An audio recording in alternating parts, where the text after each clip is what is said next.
We are going to dive straight in because you are going to need every moment you possibly can get to finish this in 2 weeks. So this is a multimedia project, at least 2 weeks. We're going to do the background first, and then next time you will start on your fox, which then you'll cut out and glue onto the background. Okay, so first things first, start with some white. And you are working on changing the value of the color. You can see how this is a moonlit background starting with white, and all I'm going to do is just touch, very teeny tiny bit of blue there. Okay, and again I'm just kind of creating some tints. Tint is any color plus white. Okay, and I'm gradually going to add more blue there. If it gets too dark, no worries. I'm just going to come back in on top with some white. Okay, you notice that I am not mixing anywhere. I am not scooping my paint. You can see my white is still completely clean. I am just dipping it in and laying it straight on. I'm not getting my brush wet. I'm not trying to be too perfect. I'm just going to go back in with blue and white, making it darker and darker as I go out.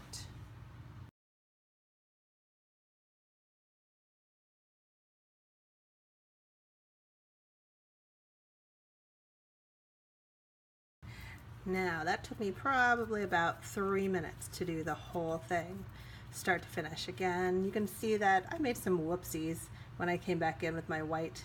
I had, because of course I'm not cleaning my brush at all, so I had some blue on there. I'm not really worried about that. I'm just gonna leave it. Because again, avoid trying to do this perfectly, because, reminder, you're going to put a huge fox on top, and also we're gonna be painting some trees in now, in the background. So first thing next,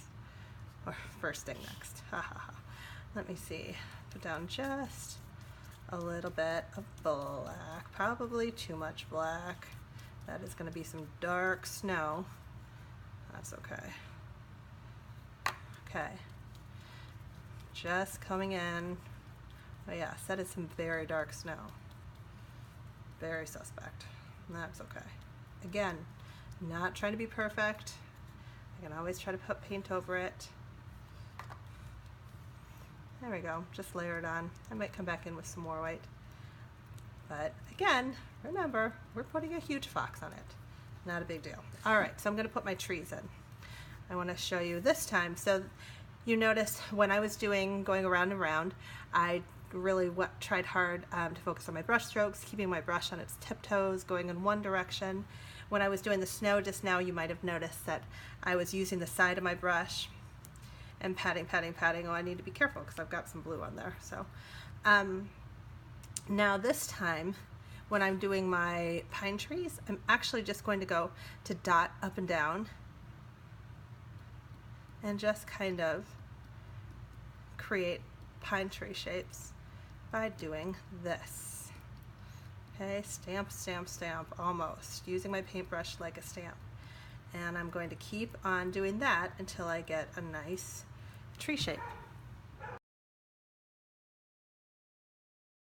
Okay, so by using my brush like that, I don't know if you can see closely, it almost looks like it's kind of needle-esque, I should say.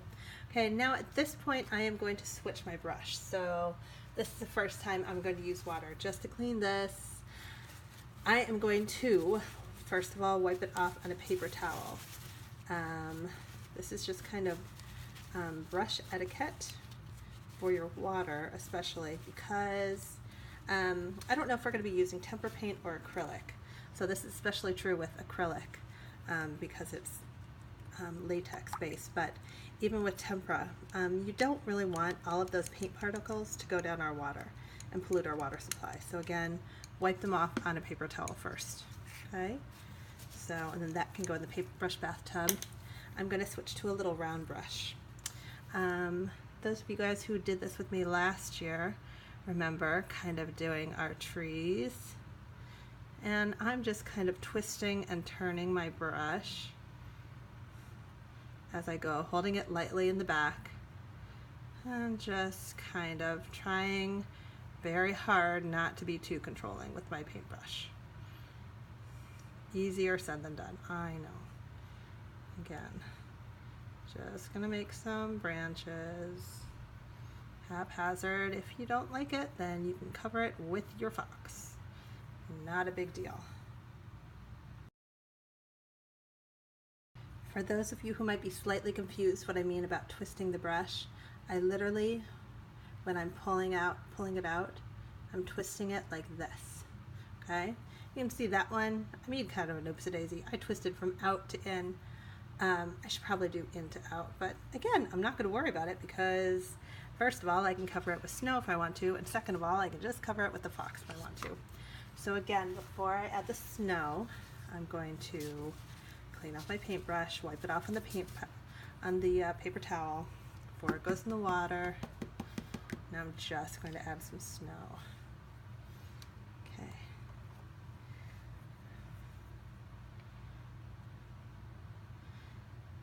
Talia just walked in. She's going to be an observer here.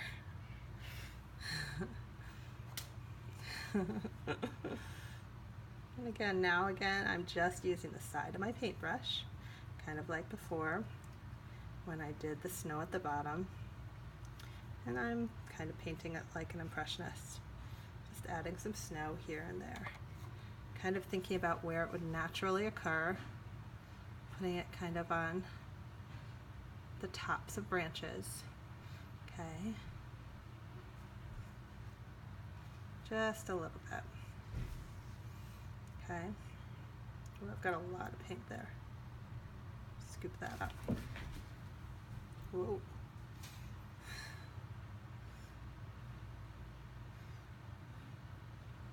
Okay. So that's the goal for finishing the first session, is just getting to that point. And the next step is going to be making the fox. And if you finish early with your painting before the end of the first session, feel free to start practicing drawing the fox. And you can even practice him over in between now and our next session. So I'm going to let this dry. And I'm actually letting you use, for the first time ever, drumroll please, colored pencils. Okay, so to draw our fox, and you know foxes have that angular kind of face, so we're just kind of exaggerating that here. Let's start with the eyes maybe. Okay, so we're gonna do two little kind of U-shaped eyes. Okay, draw that triangle kind of nose. Again, I'm using colored pencils so I can erase if I need to. And his big ears, triangle shaped ears. Okay. Next, I'm going to start from the middle of his nose, and this one's going to go over his eyes, and sometimes it might help to just kind of practice with your finger to remind yourself, okay, where it's going to go. But I use short little sketch marks. Okay, don't try to do a perfect line at once until I get it where I like it. Okay, coming in, and then I'm going to do this one here.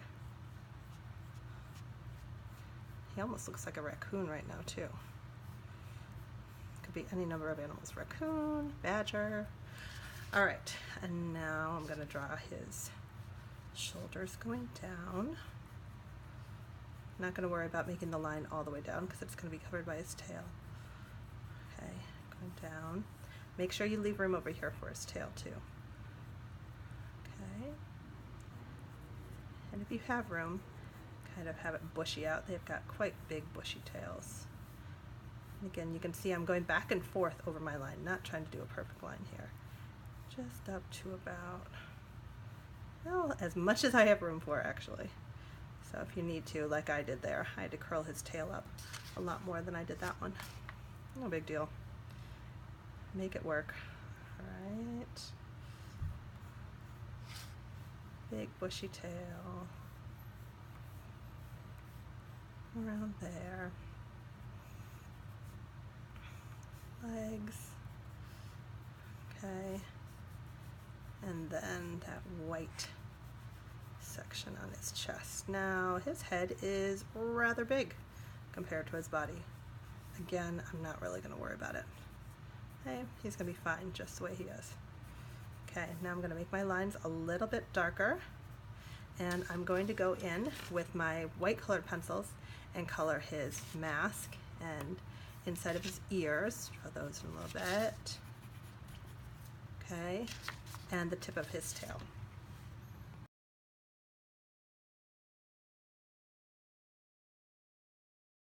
Okay, so I did the white. The next thing I'm going to do is actually just add some cross hatching. Kind of looks like the pound symbol, okay, or a hashtag. So I'm going to make little hashtags, or cross hatching as I call them in art, all over his body, just using really light kind of, again, sketch marks. I don't want these to be too dark. I'm going to go over him with chalk pastel here. After I do this, it just adds a little bit of highlight detail and gives some texture.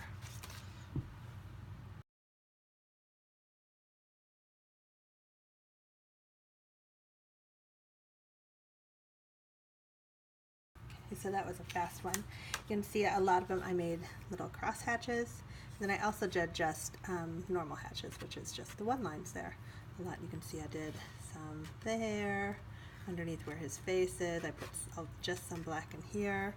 And then I just, for his legs, I did just some darker lines, and then I'm just kind of shading the rest in with the black. And then we're going to move onto the chalk. So do that. And I'm going to come in at the end too and go in with, and go over my lines again, probably with the colored pencils again, but we'll see.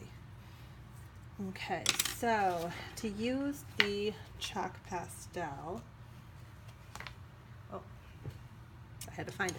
Okay, to use the chalk pastel, you're basically just going to rub a little bit on. You're not coloring in with this, you're just kind of creating some dust. Okay, do you see that? That's about what you want, because you're going to push it in. Now, you don't want to cover the entire thing with chalk pastel, because then you cover all that lovely texture that you just added. So again, you're just creating a little bit of dust. Okay, and then you're going to take just one finger and you're just going to smudge it in. Now, you're not really rubbing as much as you're just pushing it into the paper, so to speak. You can always make it darker if you need to by adding more. Okay, but it just kind of gives that softness. Okay, I'm learning to actually really love chalk pastels. I was not a huge fan of them, probably even a year ago, but I love the color that it brings and the softness to it. Okay, so again, just rubbing it all over. I'm not worried so much about my boundaries, because again, remember, you're going to cut him out. Okay, oops, I need to color in there. I'm going to go in and smear all of this out.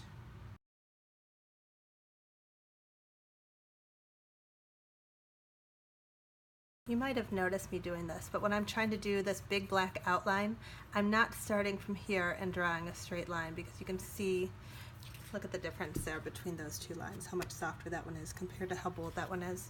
So you can see I'm kind of going back and forth carefully. This is a slow process. This is not someplace that you really want to rush, okay? But again, you're going to be cutting that, so it's not that big of a deal. And I'm going over all of my black colored pencils lines now. All the outlines, his eyes, ears, the outline of his face, and going to make it darker, and then I'm going to carefully cut him out. I say carefully because you've spent all this time making this dark, dark line. You want to make sure you cut right there. Adorable. One thing I like about this one, better actually than this one, I like how bold my outline is on this one, more so than this one. He looks a little bit unfinished. I wasn't sure if I liked him against the background, but I like this guy better. Now, my background is not dry yet, but remember when I said I'm not even going to worry about any of those mistakes because I can cover them up if I want to? So take a look at that. Remember those? Goodbye, they go. Okay, so I'm going to put an outline of glue all around here, liquid glue. I'm going to turn him over or glue him down, give him a massage. And that'll do it.